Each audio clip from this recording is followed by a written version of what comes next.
Illustration number 1.6 student यहाँ पर इक्विलिटरल triangle दिया है। देखो ये रहा ट्रायंगल और उसके जितने भी वर्टाइसेस है वहां पर हमने चार्ज रखा है। देखो Q1, Q2 एंड Q3 और सारे चार्ज की वैल्यू जो है वो क्या है, इक्वल है। दूसरा यहाँ पर जो ये लेंथ है सबकी कितनी है, तो सारे की लेंथ इक्वल है। ये भी इक्वल लेंथ वाला, ये भी इक्वल लेंथ और ये भी इक्वल लेंथ है। और यहाँ पर एक सेंटर में हमने एक चार्ज रखा है कैपिटल Q, तो वो चार्ज पर बाकी के चार्ज की वजह से कितना फोर्स लगेगा वो यहाँ पर हमें ढूंढना है। तो यहाँ पर देखो स्टूडेंट कि ये जो चार्ज है Q1 उसकी वजह से यहाँ पर जो फोर्स लगेगा वो कौन सी डायरेक्शन में होगा, तो वो होगा डाउनवर्ड डायरेक्शन में होगा। कौन सी डायरेक्शन में, डाउनवर्ड डायरेक्शन में। क्यों?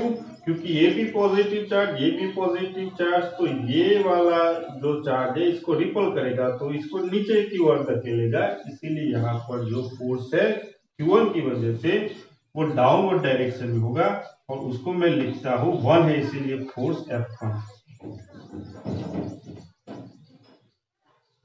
ये जो चार्ज है Q2 उसकी वजह से ये चार्ज पर जो फोर्स लगेगा वो भी कौन सी डायरेक्शन में होगा, तो देखो ये भी पॉजिटिव, ये भी पॉजिटिव, तो ये वाला चार्ज इसको रिपल करेगा। इसीलिए उसकी जो फोर्स की डायरेक्शन है वो ये वाली डायरेक्शन होगी, उसको हम नाम दे देते हैं F2। ये वाला जो चार्ज है वो ये चार्ज पर, Q चार्ज पर जो फोर्स लगाएगा उसकी डायरेक्शन कौन सी होगी, तो ये वाला चार्ज भी Q को दूर की ओर धकेलेगा। क्यों? क्योंकि वो भी क्या है, पॉजिटिव है, इसीलिए। तो वो हुई direction force F3 means charge Q3 की वजह से यहाँ पर लगने वाला फोर्स की डायरेक्शन। ये सारे को मैं वेक्टर फॉर्म में यहाँ पर मैंने दिखा दिया। एक चीज देखो कि ये जो F1 है उसकी वैल्यू कितनी होगी, तो देखो F1 की जो वैल्यू होगी, F1 is equal to, only मैं मैग्नीट्यूड ही लिख रहा हूं, F1 इज इक्वल टू एक चार्ज कौन सा है, तो ये एक चार्ज है Q, दूसरा चार्ज है कैपिटल Q अपॉन दोनों के बीच का जो डिस्टेंस है, सारे जितने भी यहाँ पर जो डिस्टेंस है वो इक्वल होंगे। मैं नाम दे देता हूँ सब, ये सारे चार्जेस के बीच में जो डिस्टेंस है वो मैं R दे देता हूँ, तो R का स्क्वायर। सेम आप F2 ढूंढोगे तो F2 इज इक्वल टू की जो मैग्नीट्यूड है वो कौन क्या मिलेगा, F2 इज इक्वल टू, तो देखो ये दोनों के बीच में लगने वाला फोर्स तो वो भी सेम मिलेगा। इसके जितना है Q upon R square, and जो आपको F3 मिलेगा वो भी आपको सेम मिलेगा कि, तो यहाँ पर मैग्नीट्यूड, सारे फोर्स का मैग्नीट्यूड क्या है, इक्वल। तो देखो मैग्नीट्यूड ऑफ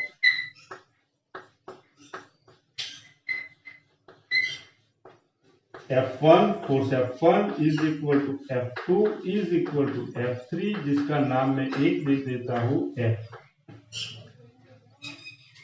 ओके, अब हम यहाँ पर देखो यहाँ पर क्या बन रहा है, तो स्टूडेंट यहाँ पर पैरेललोग्राम बन रहा है। देखो ये दो फोर्सेस के बीच में लगने वाला रिजल्टेंट फोर्स मुझे ढूंढना है, तो ये दोनों का रिजल्टेंट फोर्स कहाँ पर मिलेगा, तो वो हम ढूंढ सकते हैं पैरेललोग्राम मेथड से। कैसे, तो देखो हमने 11th में पैरेललोग्राम मेथड पढ़ा है, तो पैरेललोग्राम मेथड क्या है,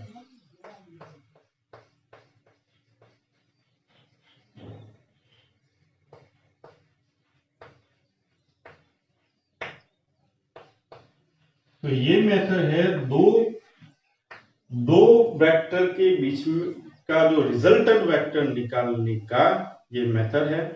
देखो कैसे निकाल, देखो ये भी हमारा दो वेक्टर हो गए है ना, ये फोर्स वेक्टर है, मैग्नीट्यूड है, डायरेक्शन है, तो ये वेक्टर है। तो ये दोनों का जो रिजल्टेंट हमें मिलेगा वो हम पैरेललोग्राम मेथड से ढूंढ सकते हैं। देखो कैसे, तो हमने 11th में पढ़ा था कि मान लो एक फोर्स ऐसा है और दूसरा फोर्स मीन्स एक वेक्टर ऐसा है और दूसरा वेक्टर ऐसा है, तो यहाँ पर वेक्टर मान लो वेक्टर ए है, यहाँ पर दूसरा वेक्टर बी है, तो ये दोनों का जो रिजल्टेंट वेक्टर है, हमारी जैसी सिचुएशन बन रही है यहाँ पर देखो ये भी हमारा वेक्टर जो फोर्स है लेकिन वो वेक्टर क्या है, और ये दूसरा वेक्टर, और उसका जो रिजल्टेंट निकालने के लिए देखो ये जो सेम हो जाता है हमारी, ये दो सिचुएशन दो सेम हो जाती है। तो देखो ये सिचुएशन में हम रिजल्टेंट वेक्टर कैसे निकालते हैं, देखो इसके पहले हम यहाँ पर एक लाइन बना देते हैं, इसके पहले हम यहाँ पर एक लाइन बना देते हैं, और यहाँ पर ये जो कॉर्नर होती है दोनों को हम मिला देते हैं। तो ये दोनों का जो रिजल्टेंट है, मान लो आर, वेक्टर आर, वो यहाँ पर बीच में मिलेगा। तो ये जो रिजल्टेंट आर मिल रहा है दोनों का, उसका जो मैग्नीट्यूड ढूंढना है, तो हम कैसे ढूंढते हैं, तो ये हमारा फॉर्मूला था, R is equal to under root of A square plus B square plus 2ab cos theta. ये फॉर्मूला था। तो हमारी सिचुएशन यहाँ पर सेम बन रही है, तो हम ये मेथड से हम निकालेंगे।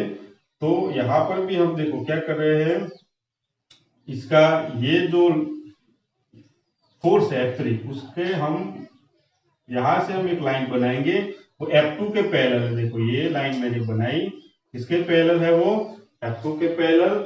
ये जो फोर्स है हमारा F3, उसके पैरेलल जो लाइन होगी वो यहाँ पर होगी, ये मैंने यहाँ पर बना दी इसके पैरेलल।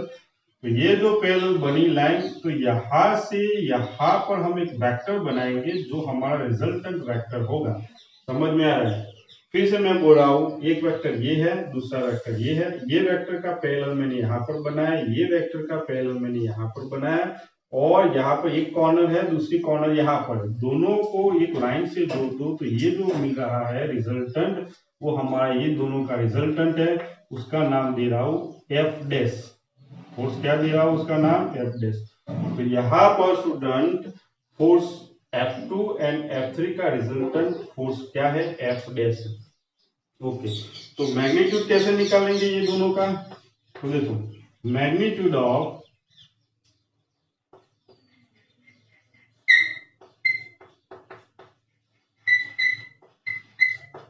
रिजल्टेंट फोर्स,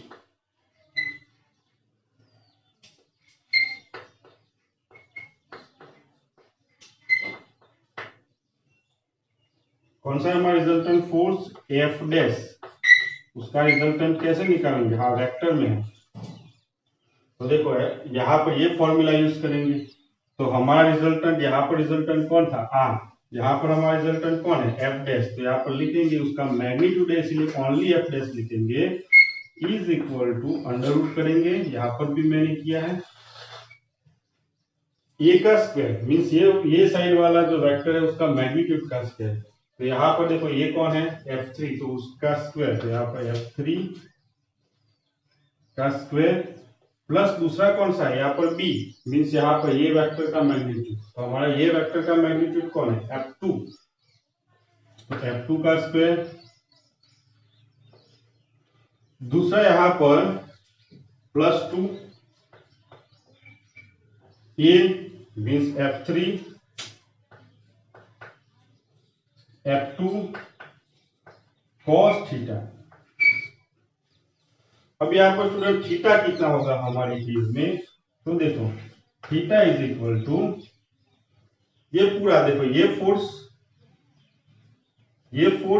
और ये फोर्स तीनों, तो तीनों को ऐसे में यहां से स्टार्ट करूं और ऐसे पूरा घूम के आऊं, तो कितना होता है, 360 होता है ना। और वो 360 को कितने में डिवाइड करना पड़ेगा, देखो ये क्या यहाँ पर ये वन पार्ट में डिवाइड ऐसा होगा, ये 360 कितने में बटेगा, तो देखो ये एंगल, दूसरा कौन सा एंगल आ रहा है, दूसरा ये वाला एंगल, तीसरा एंगल कौन सा है, तो तीसरा एंगल ये वाला एंगल। तो 360 को हम 3 पार्ट में डिवाइड करेंगे। तो यहाँ ये पार्ट हुआ एक, दूसरा पार्ट ये होता है, और तीसरा एंगल ये होता है ना। ये देखो ये यहां से लेके ये वाला, और तीसरा हुआ ये वाला।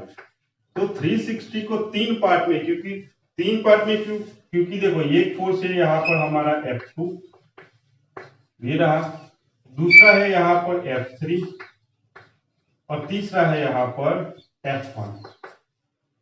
देखो ये टोटल 360 होता है, और 360 डिवाइडेड बाय 3, क्योंकि ये तीनों का एंगल, बीच का एंगल सेम है, तो ये एंगल एक हो गया, दूसरा एंगल ये हो गया, तीसरा एंगल ये होगा। तो यहाँ पर 120, यहाँ पर भी 120 और यहाँ पर भी 120। तो हमारे ये वाला जो एंगल है वो कितना है, theta is equal to 120 degree.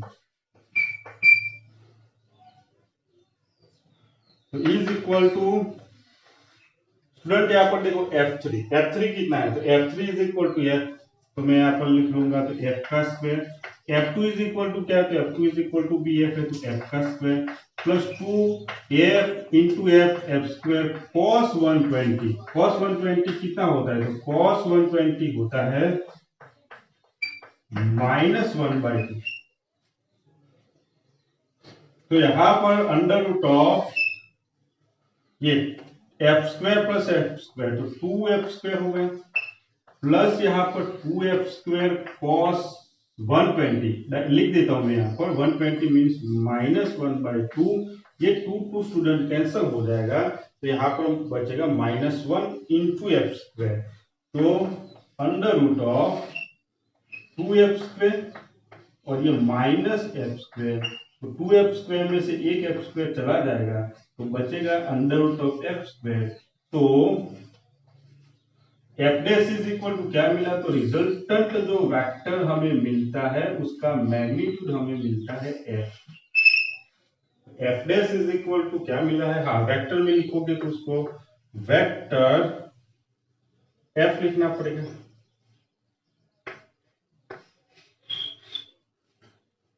तो स्टूडेंट मैंने यहाँ पर क्या किया, ये दोनों का रिजल्टेंट मैंने निकाला। ओके, अब ये दोनों की बात हमें नहीं करनी है। क्यों नहीं करनी है, क्योंकि उसका रिजल्टेंट हमने निकाल दिया। अब हम बात करेंगे ये वाला फोर्स जो रिजल्टेंट है वो, और बाकी जो बचता है वो F1। ओके, तो हम देखेंगे यहाँ पर हमारे दो फोर्स बच रहे हैं। अब दो को हमने एक कर दिया, तो ये एक और ये दूसरा, तो F डैश की बात करेंगे और हम F1 की बात करेंगे। अब यहाँ पर फोर्स ऑन, यहाँ पर चार्ज Q है, तो force on charge Q, the resultant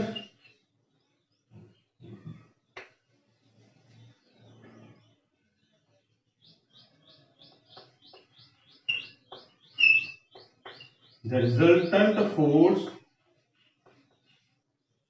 on charge Q, क्योंकि स्टूडेंट हमें तो निकालना था, यही निकालना था हमें तो Q पर कितना लगता है फोर्स वही निकालना था। तो देखो यहाँ पर Q पर कितना लग रहा है, तो देखो ऊपर कौन लग रहा है, ये दोनों का जो मिलके बन रहा है वो रिजल्टेंट F डैश, और नीचे कौन बन रहा है F1। तो ये चार्ज पर जो फोर्स बन रहा है वो बन रहा है ऊपर की ओर जो बन रहा है, तो वेक्टर F डैश, और नीचे की ओर जो बन रहा है वो है वेक्टर F1। लेकिन स्टूडेंट ऑपोजिट है, देखो ये ऑपोजिट है तो आपको एक को माइनस लेना पड़ेगा, इसीलिए मैंने माइनस ले लिया बीच में। अब इसका जो रिजल्टेंट मिल रहा है, मान लो F डबल डैश मिल रहा है। अब देखो F dash, vector F dash is equal to क्या है, vector F is equal to F1। देखो ये सारे जो फोर्सेस है, F1 इज इक्वल टू क्या है, यहाँ पर F1 is equal to F है, तो यहाँ पर भी मैं F1 इज इक्वल टू क्या लिख सकता हूँ, तो देखो स्टूडेंट यहाँ पर F1 vector F1 is equal to मैं F1 F लिख सकता हूँ, और उसको वही इसकी जो डायरेक्शन होती है वो ये किसको दे देता हूँ। तो यहाँ पर vector F dash is equal to हुआ vector F minus F1 is equal to भी क्या हो जाता है, वेक्टर F। तो यहाँ पर तो रिजल्ट क्या मिला स्टूडेंट, 0 मिला। तो हमें जो रिजल्टेंट फोर्स मिल रहा है किस पर, तो चार्ज Q पर जो रिजल्टेंट फोर्स है वो 0 है। तो मैं लिखूंगा द रिजल्टेंट फोर्स